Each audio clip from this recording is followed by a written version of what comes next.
Ühel hetkel ma tundsin, et minu seedimine vajab rohkem toetust ja mind vaevas ka refluks ja nii ma leidsingi Bulardi. Olen kasutanud nii kapslina kui ka pulbrina kasutanud. Kui on viiruste periood olnud ja kurguhaigused näiteks olnud, siis olen kapsli avanud ja pulbrit kurku puistanud ja see on väga hästi toiminud. Tavaliselt ma olengi kasutanud teda siis õhtuti enne magamaminekut ja tegelikult hommikul enam kurguvalu ei ole olnud, aga kapslina pigem olen kasutanud siis seedimise toetamiseks.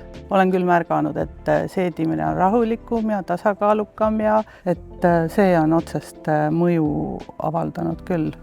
Kindlasti on leidnud Bulardi minu koduapteegis kindla koha just seetõttu, et ta toetab nii minu toitumist, heaolutunnet, seedimist kui ka minu perekonna tervist viiruseperioodide jooksul. Nii et kindlasti ma jätkan kasutamist.